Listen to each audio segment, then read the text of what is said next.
Okay, I was just talking to Mary on the phone, and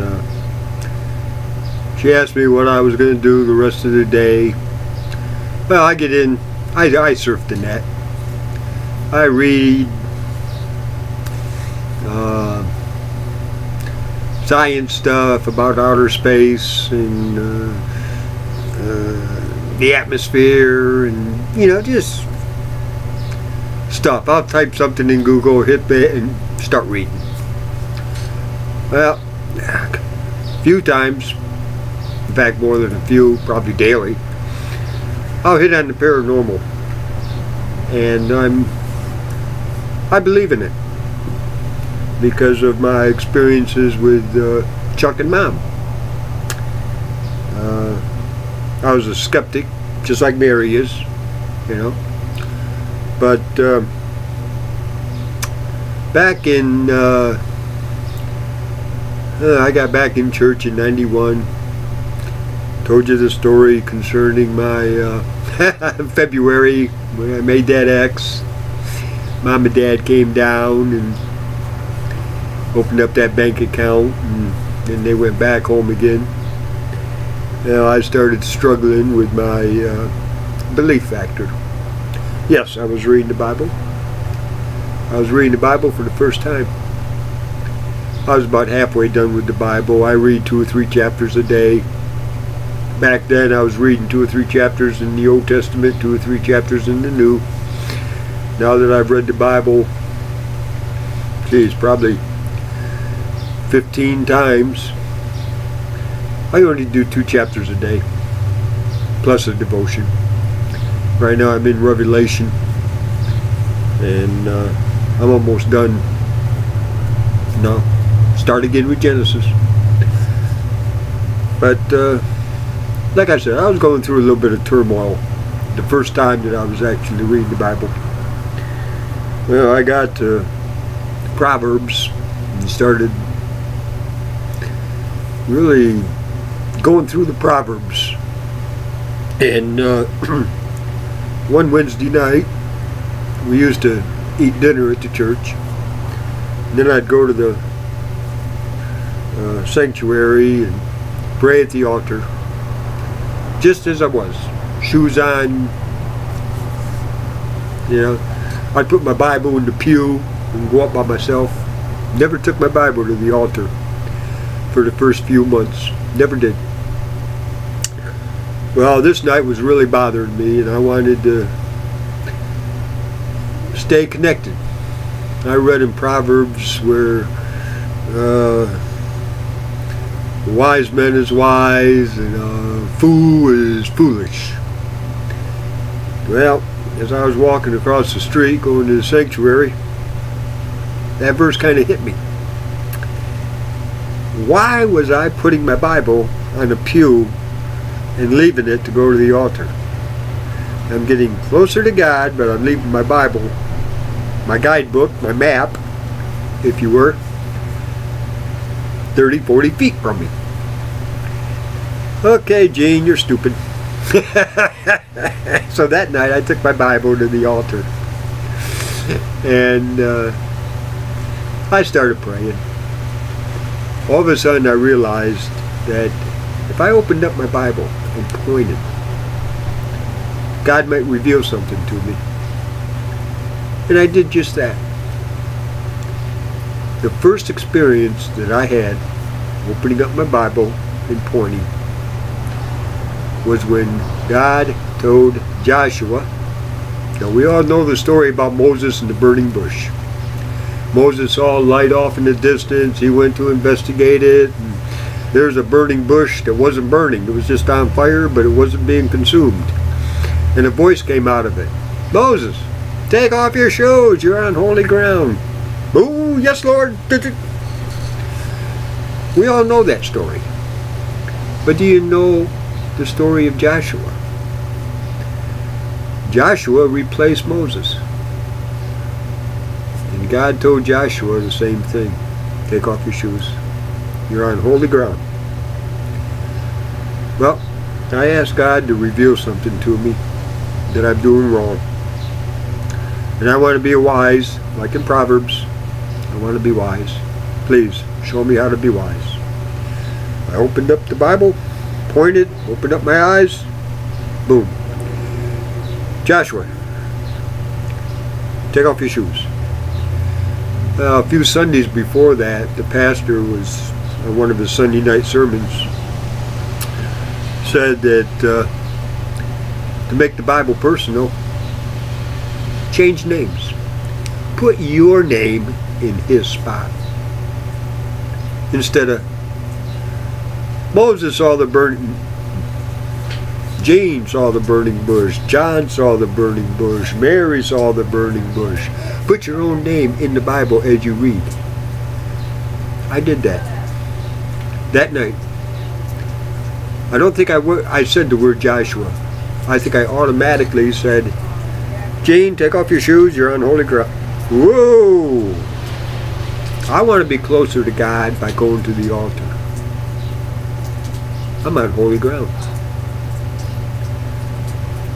I stood up, left my Bible open, right to that scripture, went back, took off my shoes, took the pencil from the communion little cup thing that they have, the communion cup. They got a pencil and they got paper for visitors to fill out and put in the offering plate, but they got little pencils there. Well, I grabbed that little pencil, went up, looked at that verse and put A&S by it. First time I put A&S in my Bible. Immediate answer to a prayer. From that day on, I don't care what church I'm in, Catholic, Protestant, Methodist, Baptist. If I go to a Muslim church or a Mormon church, if I go to the altar, my shoes comes off. Because I will be closer to God on his holy ground at the altar. Now, call me schizo? Fine, do it. I'm proud of it. But I will not pray at the altar with my shoes on. Now, that time I went home after Grandpa passed. Church. I went into church. And everybody left. I can't remember if I borrowed a car or I just used the other car or something, but I had a car by myself. And I went to the altar. Took off my shoes. Had my Bible with me when I go to the altar. On the way to the altar, I told you the story already about Grandpa. I talked to Mom in the afternoon. I heard Grandpa's voice. I heard Chuck's voice. It's about time you came to see me. Now, is that paranormal? Put any word you want to. Of the earth. That's what paranormal is. These lunatics that go around, oh, this ghost, this figure, this thing, this that. They are people of the earth.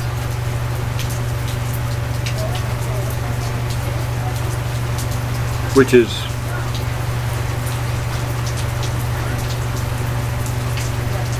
no. Those paranormal things are spirits. The afterlife.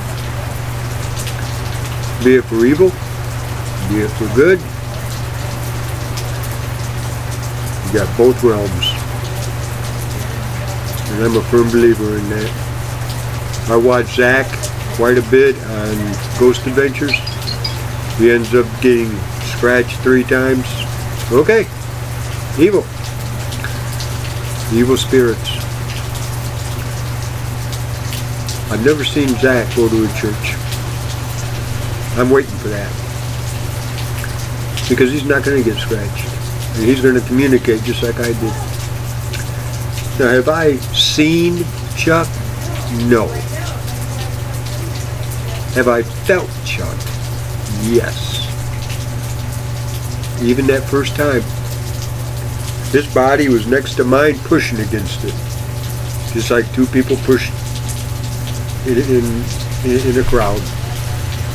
I could feel his body push against mine, his arm going up around and his hand on my shoulder. I felt that. It was real. And when we sat there and talked for that first half hour, he answered. He asked, I answered. Jesus entered the conversation. And I heard him. You know, call me weird. Hey, okay, fine, I'm weird. But it was real. And when I spoke of that in the afternoon to Mom, like I said in my previous video, Mom said that she feels his presence sometimes too. Now, I don't think she's ever heard him. You know? She never told me. But did she? I think she did. I think her and Chuck used to have conversations all the time in church. The day after Mom died, I had my Bible with me. I went to the church. On the way going over, I was telling the pastor that I've got to get to that altar quick so I can talk to my mom. Finish the conversation I was supposed to have with her on the phone. And the pastor told me that Mom told him about the conversation I had with Chuck. And the next sentence that came out of his mouth was, "Tell Dorothy I said hi." I sure will, Pastor. No problem. No problem. Now, I think the man knew Chuck. He never indicated to me whether he knew my grandfather or not. You know, that's trivial. I don't really care. But as I entered that church, I didn't feel nothing. Nothing. When I got to the auditorium, nothing. Nothing. Well, the pastor turned around, walked out, went out, went back to the house because he was putting screens up on his windows. I went and sat down in the first pew, bent over, took off my sneakers. No, I was wearing shoes. Yeah, hiking boots. Low-cut hiking boots. And I took them off and just sat there and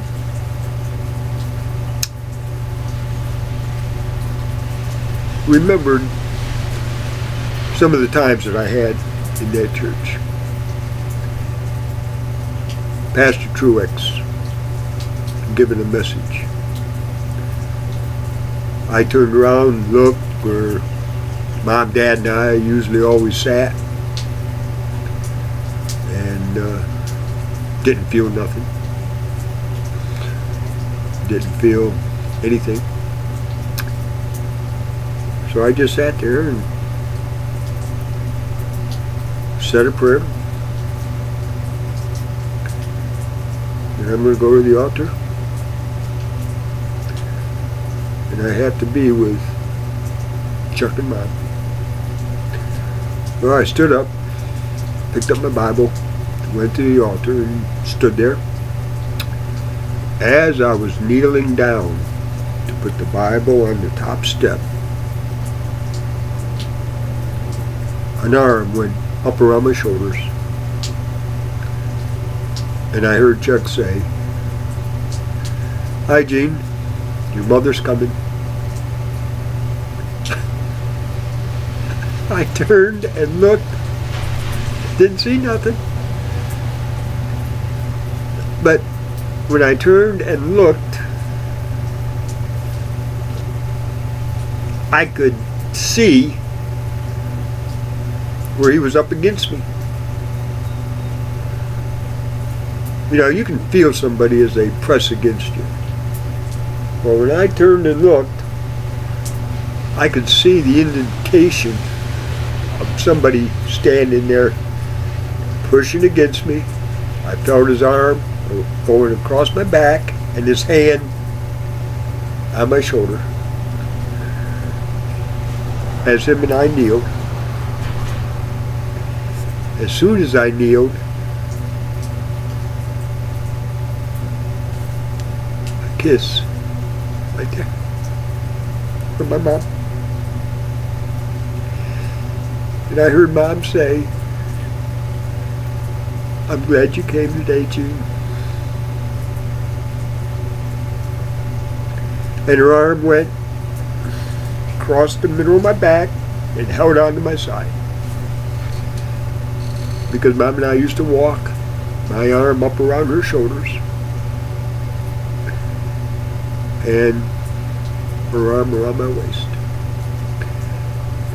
Now I was there, the Bible was open. I wish that I would have done this. I wish I would have taken my arm and put it around Mom to see if I could feel her. I didn't do that. Hindsight. Stupid! Why didn't I do it? Because I didn't think of it. Knowing that she was beside me, feeling her arm around my middle, holding down my side, feeling Chuck on this side, feeling Mom on this side, feeling Chuck's hand going across my arm, going across my back and over my shoulder, made me the happiest man on earth. Now, do you believe in the paranormal? I do. I do. You know, there's a thing about being in the world. If you are in the world, you got a yoke around your neck and you're serving the devil. I believe that. If you are of the world,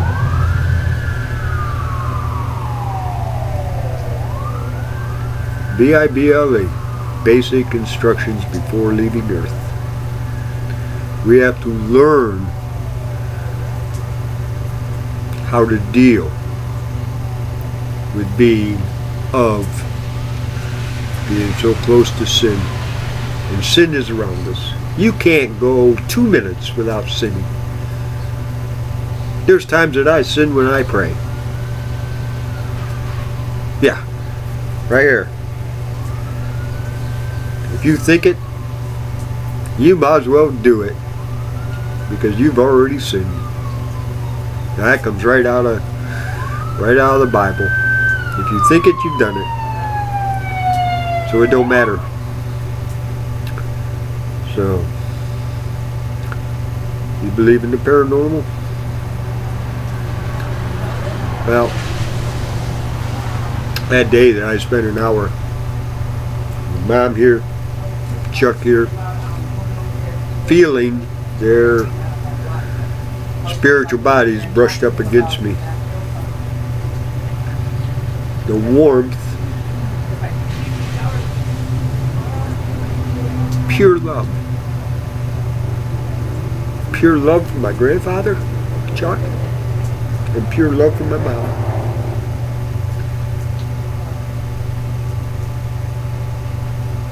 I wish that they could join me here. Why can't they? I don't have a clue. I don't know. Maybe it's because being a ghost, you're only allowed to go where you have been. Mom and Chuck built that church. They were part of that church. Now they're a major part of that church. I found out after I left that Esther Ladd died. Well, I'm positively sure right now that Esther Ladd, my mom, and Chuck are probably playing Go Fish or something down in the downstairs kitchen. And they're probably cooking and eating. Because I believe that we're going to be eating in heaven. Because after God was resurrected from the dead, he ate fish and bread. He made breakfast for the disciples. Was he a human being? Yes, he was. Was he a spirit? Yes, he was. I believe we're going to eat in heaven. You know? And I can see Peter right now having a Big Mac and fries with a strawberry shake and enjoying it. You know, he's probably already had some because Big Macs and fries and strawberry shakes have been around forever. You know? But, yes, I do believe in hereafter. And like I said before, I pray every day that my God, and I keep asking Chuck and Mom to talk to Jesus to bring me home. And like I said in that previous video dealing with this country, when God turns his back on this country, I don't want to be here. I don't want to see it. I got too much respect. I spent too many years defending a country that right now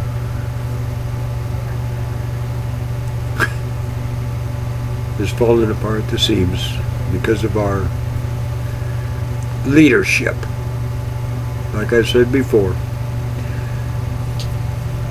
show me a vet that's in government.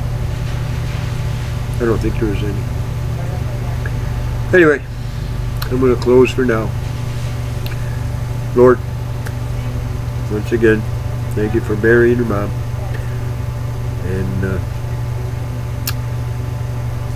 Chuck and Mom, talk to Jesus, because I'm ready to come home. And yes, I'm sinning every day. But I know you forgive me of those sins. I ask this in your name. Amen. Okay, Barry, you're going to get this one too.